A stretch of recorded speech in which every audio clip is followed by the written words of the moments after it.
Welcome to another edition of Pod Jerky. I am your host, Tom, aka Director Awesome, and I am joined by my lovely wife, Amy, Mrs. Awesome. How's it going? Good, how are you? I am fantastic, and we are in different rooms right now just so that we get a better view on the camera and that we're not squished on the same screen. Today's episode, I'm starting to take it personal that you shunned me back to my office. No, you know what it is? It's now that I have like my green screen and the photo behind me now. If I put two people in the same video, then I lose like the logo portion of it over here or wherever it is, and then you can't I'll see just it. wear green And then you disappear. Show up on me. Well, there you go. We could do that It'll too. be like I'm wearing a Pod Jerky shirt. Yeah, we can do that too.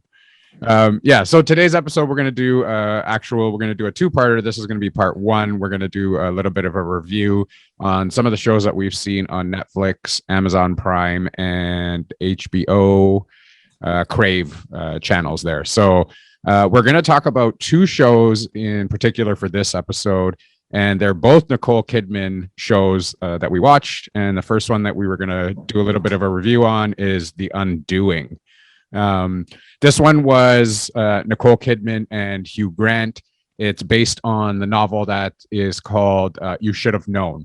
So Nicole Kidman plays Grace Fraser, and she's a couples therapist, and Hugh Grant is a pediatric oncologist. And they have one son, and it seems that they've come from money. So that's basically how they start off this show. What did you think about how the whole show started and came together? So I wasn't sure. It was a recommend from friends of ours to watch it. And we weren't really sure sort of what it was going to entail. I'm not going to lie. I was kind of wondering what the chemistry between Hugh Grant and Nicole Kidman was going to be like. Just because they seem like they come from very different genres of movies, I feel. I ended up really liking it. I thought it came together really well. So it was really a short series. It was 6 episodes. Yeah. I think that I felt that it could have been just made into a TV movie.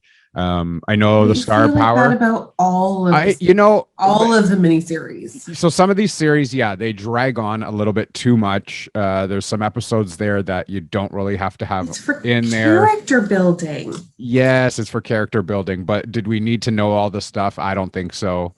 The 6 episodes. What's the point of a miniseries, huh? Yeah, but the 6 episodes felt a little long to me. It felt a little drawn out. It felt a little slow. That's because there was no car chases and guns and action. No, it doesn't have to be that for me. But I think it was just really it was slow. And then we're gonna get into that in the next series that we talk about as well. 9 Perfect Strangers with Nicole Kidman. About a series being really, really slow and not, to my part. You and I have very different outlooks on both of these shows. Yeah, so this series was it's an older series that we watched. I don't even know how long ago. This was 6-7 months ago, maybe. Some point during COVID. Yeah, some point during this lockdown moment. Yeah, so I had forgotten a lot about what had happened because we have watched so much of other things, I guess, that were on television. Started some new series and watched a few other series that were, just floating around out there. So I forgot what had happened in this episode. So I had to go back and do some reading and see what the whole series was about again, and then just to refresh my memory. And while reading it, I remembered, the story went that Elena Alves was the character that met Nicole Kidman at the, I guess the school. It was a committee meeting, and they had met at the school, and then she became not infatuated with Nicole Kidman, but she became very interested in Nicole Kidman's character, which is actually, her name is Grace Fraser in the series, and it looked to see like it was uncomfortable for Nicole Kidman, but she just tried to play it off as the nice person and go along with it. What did you think about how that came up to be? Well, I mean, the one thing I will say about this series is it dropped pieces of the storyline kind of all throughout. It wasn't necessarily kind of in chronological order, so it did a ton of flashbacks.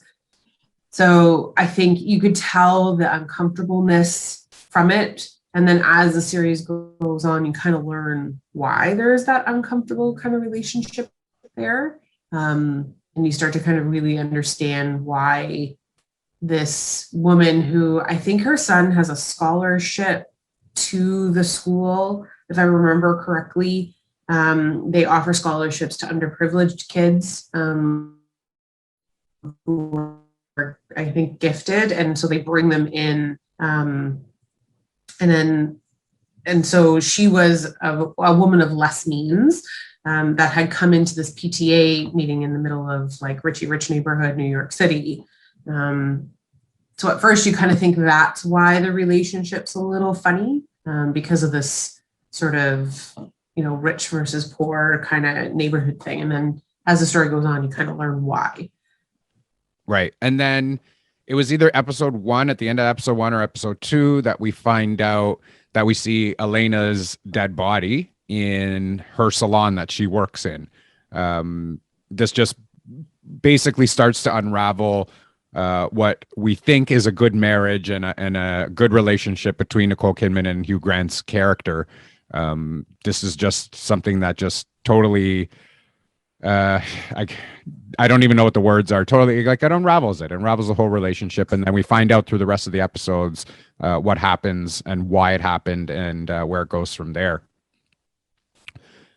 We go throughout the series. I mean, they introduced Donald Sutherland. Donald Sutherland is the father of Nicole Kidman, and there's all of these different. Such a great actor. He is. There's all these different ideas of basically whodunit, and it's a whodunit series basically.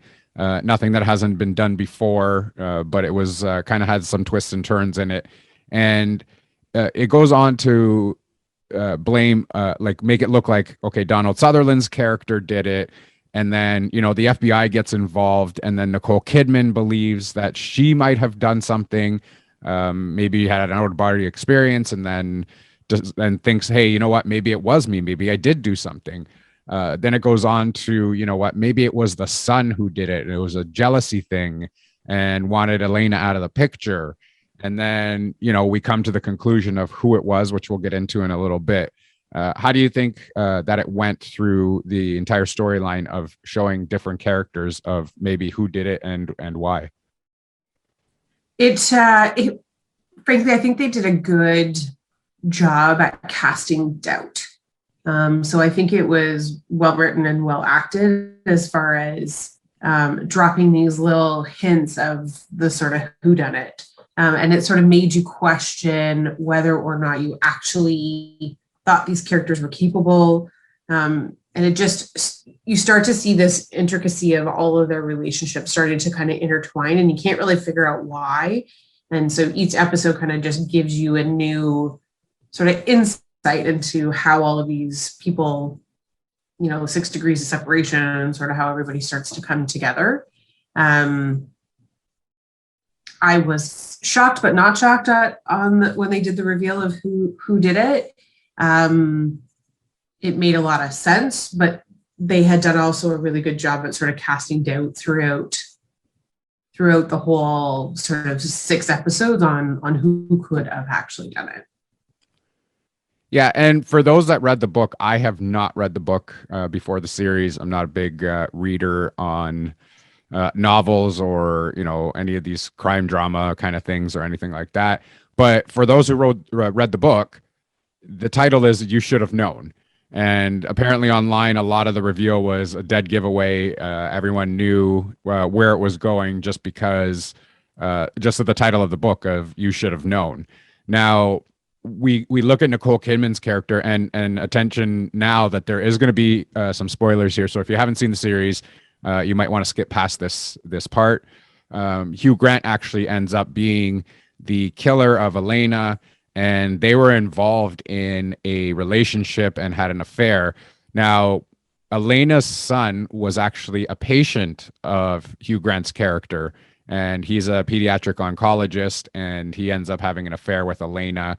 And then they get into an argument, and he ends up killing her.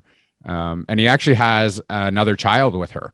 So he has a daughter with her, apparently. I don't remember that part of it, but he ends up having a daughter with her. Yeah. Well, So her husband is the one looking after, like her actual husband is the one that's actually been looking after the baby. yeah, so I totally forgot about that part of the show.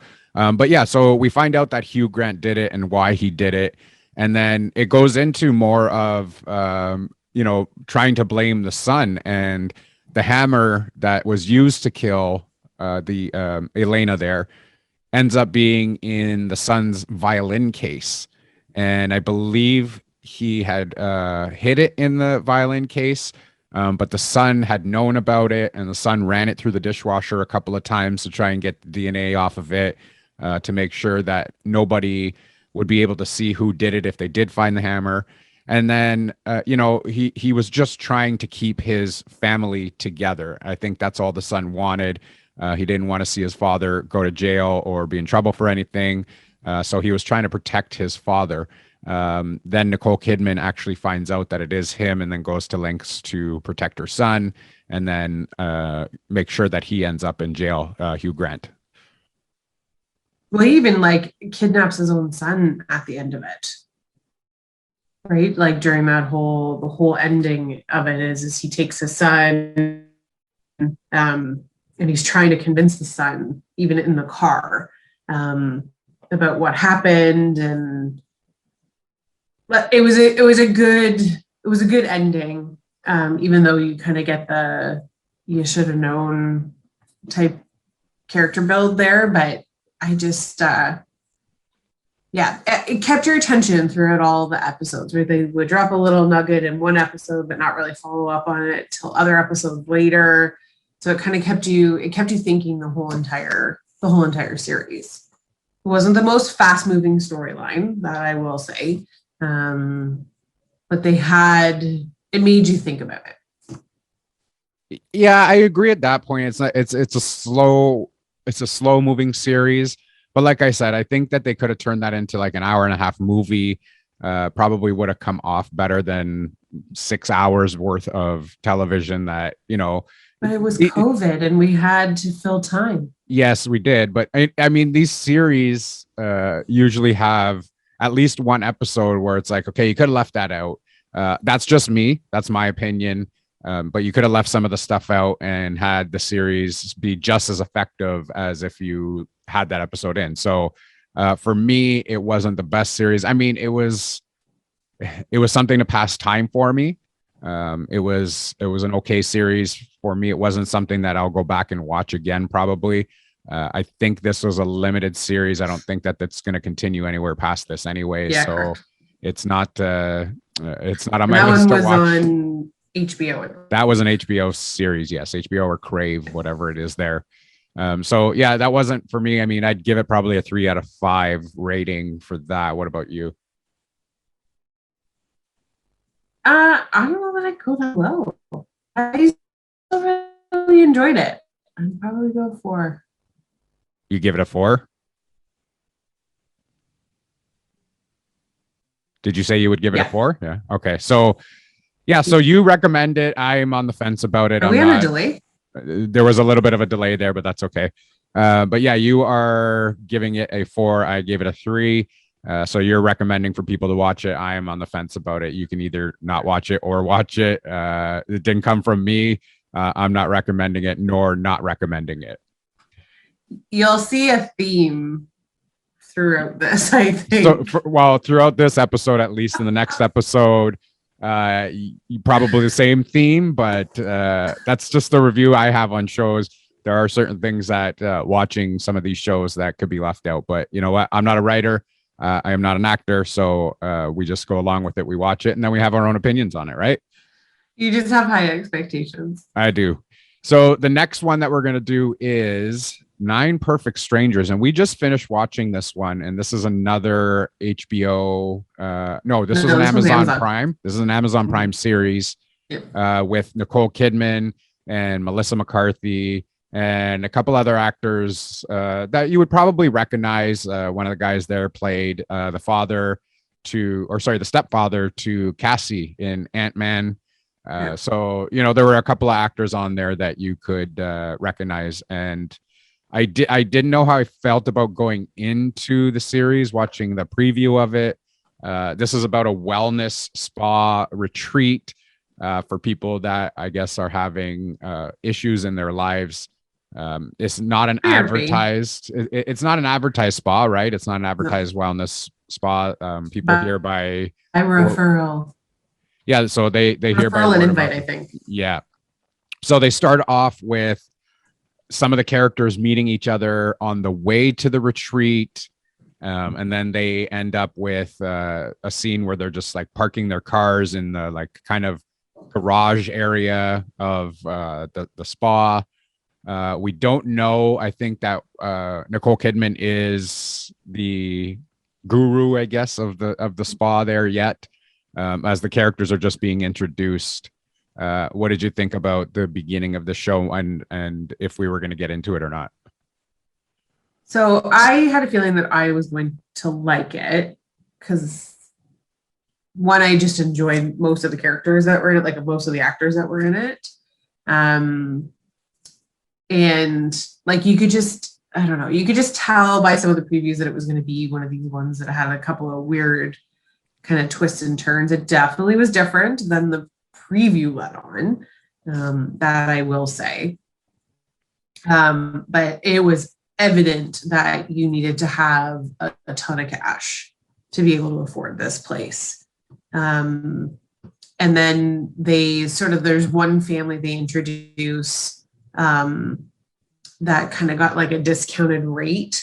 And you're kind of thinking to yourself, like, only the rich of the rich can afford this place. I wonder why this family got chosen and why they were given such a hefty discount to come to this sort of wellness retreat. Essentially, it's like crazy group therapy. And then you slowly learn kind of why each of these characters has kind of been brought there. Yeah, well, reading some of the reviews online, the show is based on what wellness spas are supposed to be like.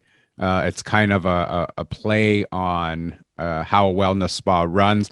I've never heard of that. Maybe I'm naive to that.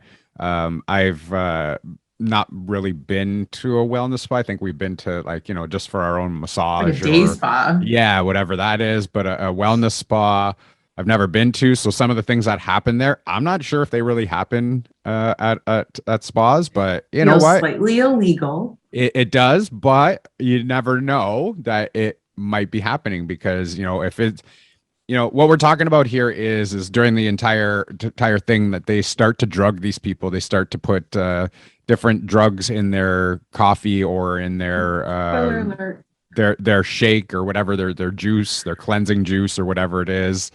And these people start to see different things and they start to think differently. And it's just a minimal amount. So you never know, is that happening at another spa? I don't think it would be happening there. I mean, that could end up in a lot of trouble for a wellness spa. But reading some of the reviews online that's what it's saying, is that does happen at some of these places. Whether it's with permission or not, I don't know. I don't know enough about these wellness spas. So Well, I think yeah. they make them sign these consent forms, but like most of us probably don't read it in a ton of detail. And it's those waivers you sign when anywhere you get anywhere, and everybody signed it when they got there without reading it. It was very evident, and apparently it was all covered in there that this stuff would be happening. Like they're taking blood and some of them are freaking out about it. And like, why do you need this information from us? But, and they very casually just claim that it's about making sure that they, build the right wellness program for them. And it turns out it's all because they're trying to figure out essentially how much and what drugs they can give them. Yeah, so we made it through the first two episodes and I was just like, I don't know what the hell we're watching here. This is really boring. I don't understand why we're just watching about these people at a spa. It makes no sense to me. I don't get it. And you said, you know what, I'll continue the series without you. And I was like, no, I've already sat through 2 hours. There's only another 4 episodes left, I think. I don't know if it was 6 or 8 episodes. I can't remember now. But I said, you know what, we'll just That's how much you enjoyed it. I'll just power through it and watch it to the end and see what happens. But as the show goes on, we start to hear everybody's backstory. We start to hear like Melissa McCarthy was a writer. Hey, it's character building. Yes, I understand character building, but we start to see, you know, all the stories from their past, and Melissa McCarthy's character actually is a writer, and she ends up there because she was depressed, catfished. Yeah, and she got catfished online with a male I don't suitor. know if that's the right term, but I think yeah, we're getting old, right? So we don't know the terminology anymore. But yeah, so she was duped out of a lot of money online by doing some online dating. And then we meet a couple of the other characters. One of the characters won the lottery, so he quit his job. And I guess he was in some kind of depression because, you know, it was more of lost his sense of purpose. Right. He had no purpose anymore. He was actually against going to this wellness spa at the beginning of the episode. And by the end of it, we'll let you know what happens by the end of it. But him and his wife end up going there. And then we meet another character who turns out to be a professional football player who was an alcoholic. He was injured, became an alcoholic. So he had a lot of problems. Yeah. So he had a lot of problems in his life as well. And then we meet the family, of course, of the husband, the wife, and the daughter end up coming to this retreat. And then we see why that they are there as well.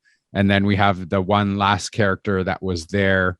I don't remember her name. I didn't write down any of the names on the show here, but she's a character who's a very, very quiet person, and seems to have like a happy life, right? Hopeful, like one of these wholesome mom type things. Yes. How our character kind of comes across. Yeah.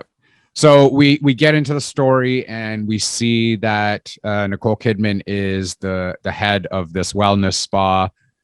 She is, I don't even know what you call them, guru or whatever it is. It doesn't really matter. Therapist. Yeah, therapist, whatever. So she comes out to the group and they actually talk with her one at a time. So they were asking each other, oh, you already saw her, and nobody actually got to see her yet. So she has interactions with everybody in the opening or the second episode. Again, once again, I can't remember that far back. It was a couple of weeks ago that we watched this, and people how much start you enjoyed to. It. It is, yeah. So these people get a chance to speak with her, and we just move on from there. So every episode goes into her speaking to different people during the show. And from there, we learn everything about everybody's past.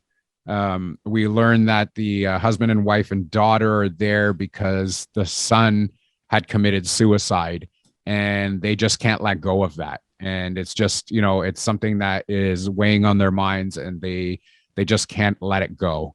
And it's causing a whole bunch of problems between the family. There's friction, there's blame. So they go there to see if they can resolve that problem. I think that was an interesting part of the storyline that I didn't mind so much. And then we have Melissa McCarthy. It's relatable, I think, for a lot of people, right? Like there's turmoil amongst a family. So you're right. Not necessarily the situation that they were in, but just turmoil amongst family, I think was probably the most relatable storyline. And I think the secondary characters are like more like Melissa McCarthy and the guy from Ant-Man, who I can't remember his name. I think those guys are more secondary characters because their backstories aren't as intriguing as the family that had the problems with the suicide. And then later on in the episodes, we come to find out when they're hallucinating with these drugs that they were on, that they were given by Nicole Kidman, and they actually agree to take these drugs later on. Once they find out that they were being drugged, they question her, and then they agree to continue taking these drugs. They see visions of the son / brother in wherever they are, and to help them ease their pain, he tells them that it wasn't their fault, and it's okay to move on. And, it was just, it was a sign of the medication that caused him to commit suicide that he was on. So that kind of clears itself up, and I think that was one of the interesting parts of the storyline for me. What about you?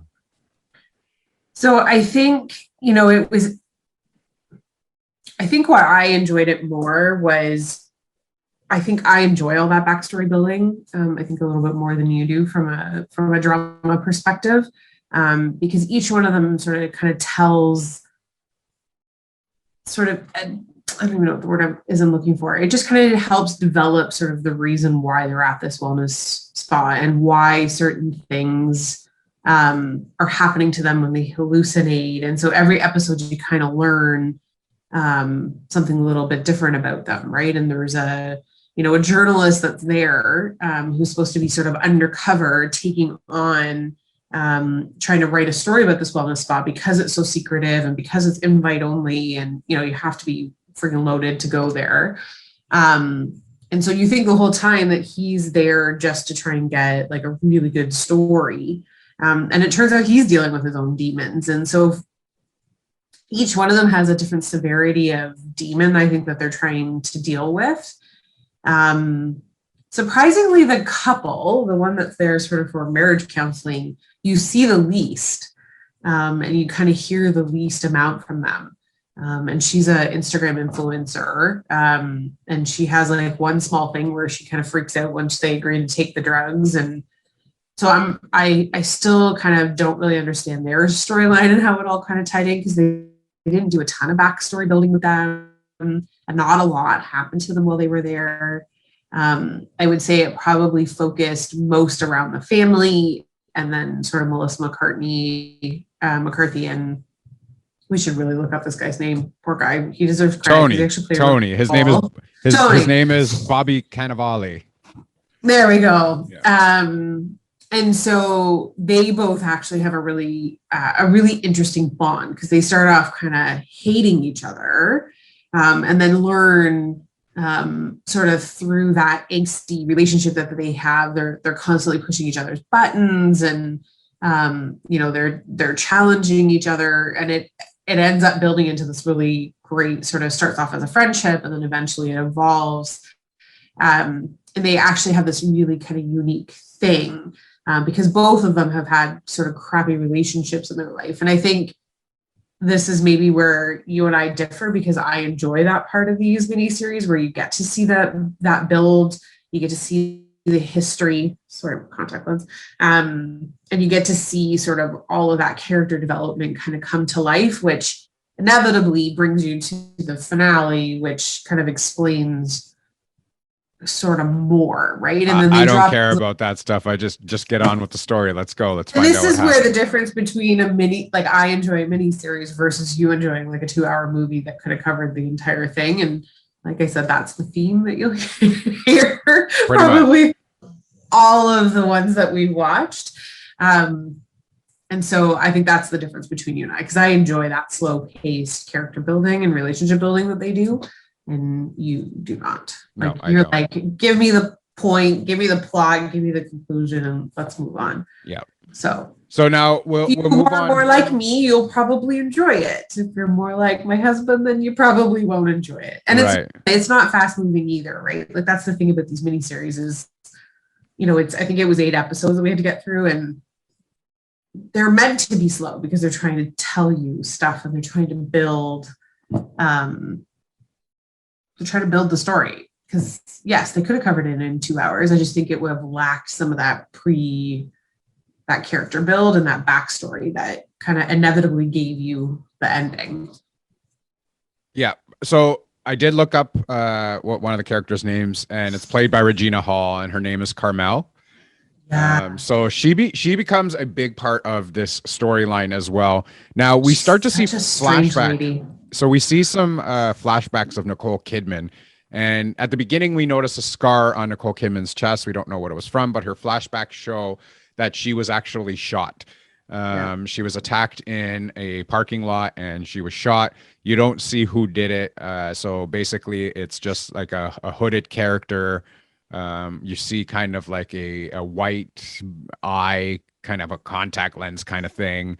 But Carmel makes a interesting statement in the show, which if you go back and you watch it again, you'll notice she says that she worked on Broadway, she worked all over the place, she did a lot of makeup, which I missed.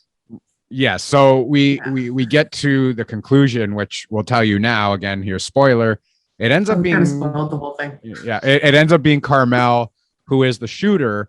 When they show who the shooter was, it was a person dressed up as a man. There was a beard. There was a contact lens eye. It was a hooded character, but you could clearly make out that it was a male person that fired the shot off, and you just figured, okay, I don't know who that is. Come to find out that Carmel was a professional at doing the makeup. She has her one-on-one with Nicole Kidman's character and then puts the contact lens in, and you find out that it is Carmel that did it. So Carmel ends up shooting Nicole Kidman, and this is the flashbacks that she's having, and she did it because Nicole Kidman had an affair with her husband.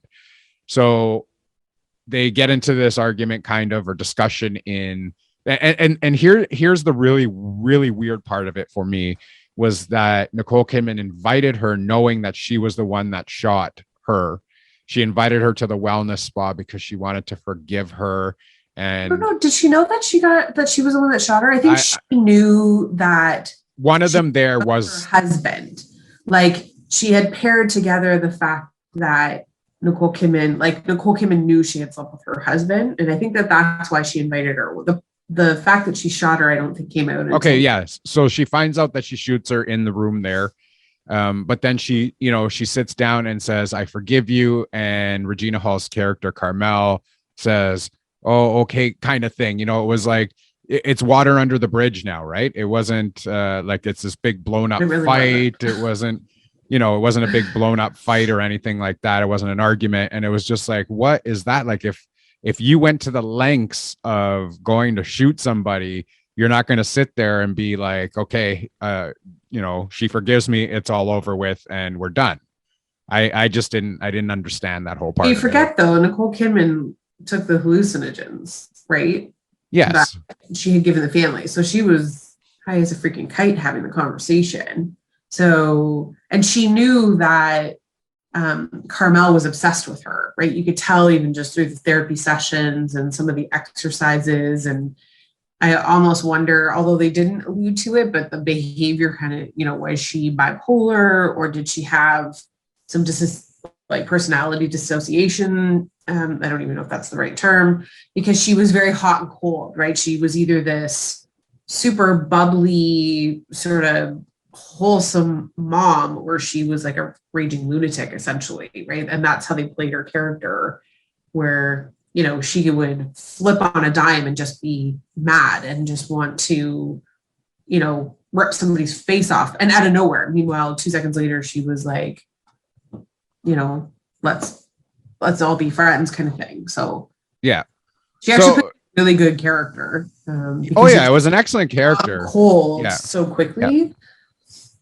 Yeah, definitely. But so we have to mention, I guess, the workers there, the other characters that actually worked on or at the wellness spa.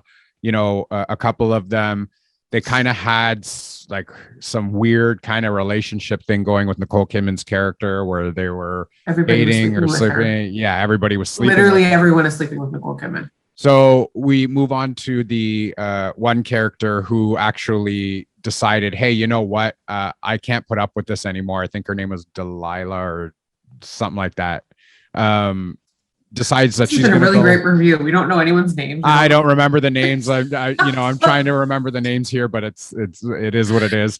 We're just giving you the basis of the story and just telling you what we think of it. But she ends up going to the police and telling the police about all the illegal activity that's going on there. And again, the ending to me of this story made no sense. The police show up. Nicole Kidman, of course, before I have to mention this, her daughter passed away. She got hit by a car while she was riding her bike in a snow kind of, I guess, or a wintry kind of setting.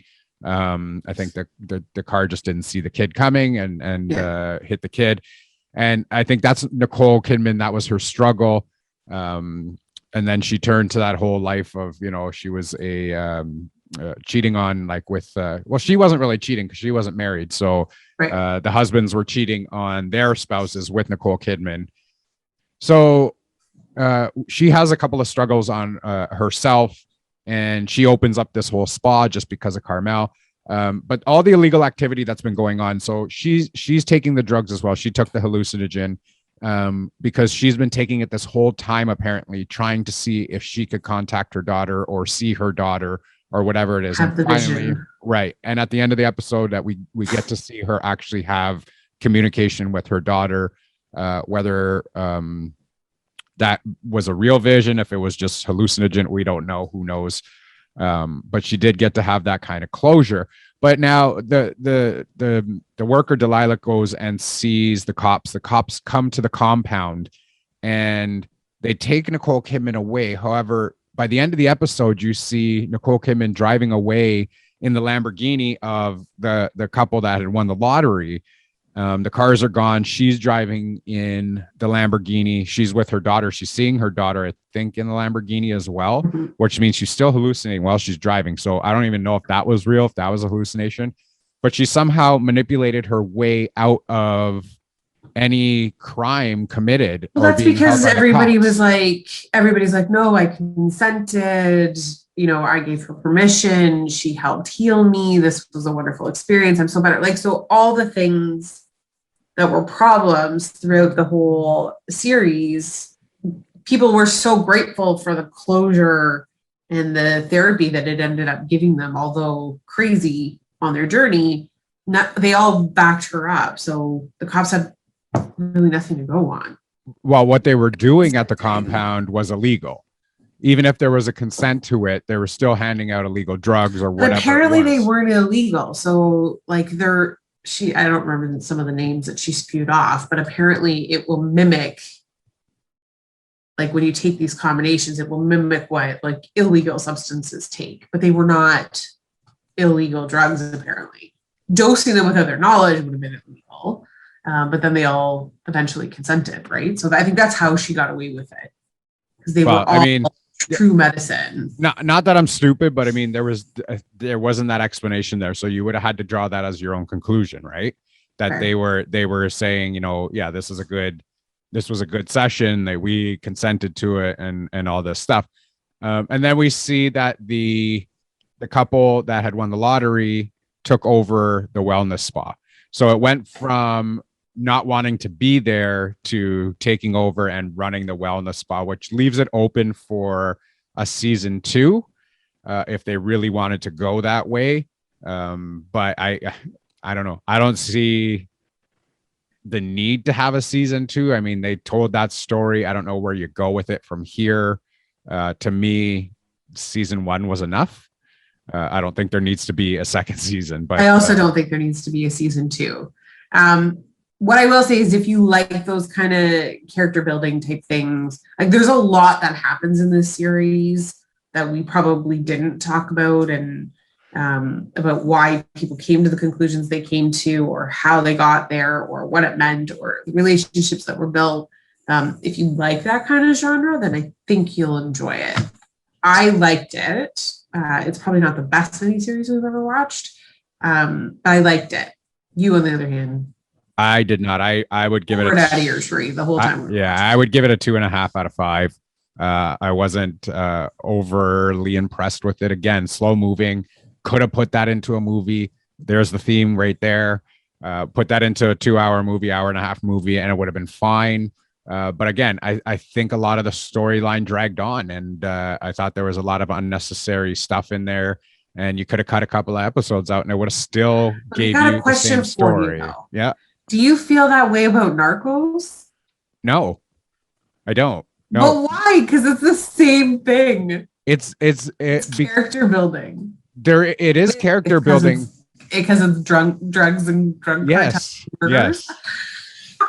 I think it's different. I think it's so different. Anything that has to do with feelings or relationships, you're like, forget it. Right. I think it's different because it was just too slow for me. I think that was the whole point. Like, I think Narcos There was is no more, action. I think Narcos had more of a fast-paced move to it. I think it had more of the character build is fine. I have no problem with the character build. Also, though, I will say Narcos is based on an actual true story. Yeah. Right. So it's probably a little more interesting. So maybe not a fair comparison, but I don't, like I said, I don't have a problem with the character building. I have no problem with that. I have a problem with the pace of the show.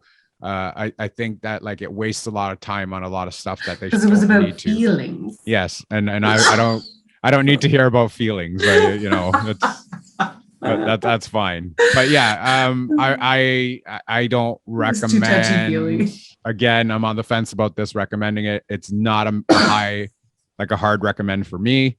What about you? So this one was a bit of an interesting one with me because I was like, oh, is it 3.5 or is it 4? I mean, it definitely wasn't a 5-star. It probably will not be something I would watch again. If you like that type of thing, I'd probably recommend it. But yeah, I'm torn. 3.5 or 4. I can't decide. I'm probably gonna get 3.5. Is there a reason that it made it to Amazon Prime and not to Netflix, which is the bigger kind of outlet, where you'll see the bigger some shows? people only have, so each of the streaming services probably has, you know, I don't know that you can compare the two. Like it's just two different streaming services, right? It's two different story. It's two different streaming services, but at the same time, Netflix has the bigger platform, I think, of streaming right now. Netflix might be true for Canada. I don't know if that's true anywhere else. So now I think Netflix hosts the bigger series. I mean, you have a lot of the bigger series hit Netflix, and then the ones that are on Prime aren't as highly advertised, I would say, as Netflix. I could be wrong in the States. I don't know. In Canada, we see more Netflix commercials than we do for Prime. But I'm not sure if it hit Netflix or Prime because Netflix passed on it, or, you know, whatever it was. Did Prime say, you know what, this is one of our movies that we wanted to do, and this is who we cast? I don't know the story behind that, but yeah, like I said, like you give it a 3.5, I give it a 2.5. Wasn't the best series that I've seen. It was semi-watchable, but I was not You did not pay attention. No, I didn't. Because there was stuff that got revealed in future episodes, and you're like, what the hell does that have to do with anything? And I was like, okay, well, this happened back in episode whatever, and they explained it, and you're like, I didn't catch that. Wow. See, when I lose interest, I tend to lose focus, and then well, this is why I said I'll just carry on without you. Yeah, I kind of drift off. But binge watch. Hey, then we can't do these reviews. We can't do these reviews if I stop watching it. So we're gonna wrap this episode up right now. This was the 2 reviews that we do. Tune into part 2, of course, next week. Where we're going to be reviewing 4 shows. My lovely wife thinks we're only doing 3. We're actually going to be doing 4. So I did not prepare for 4. That's okay. You'll be fully prepared for this. It's totally fine. But in the next episode, we're going to review 4 different shows. So tune into that episode to find out what it is. I'm not going to say which ones right now. You'll have to tune into the next. I only wrote down 3 to find out. Anyway, so. Don't forget to subscribe to Pod Jerky on Apple Podcasts and Spotify. You can find us on Instagram and Twitter at Pod Jerky. You can find all of our links at linktr.ee/Pod Jerky. As always, stay safe, be kind to each other, and we will see you later.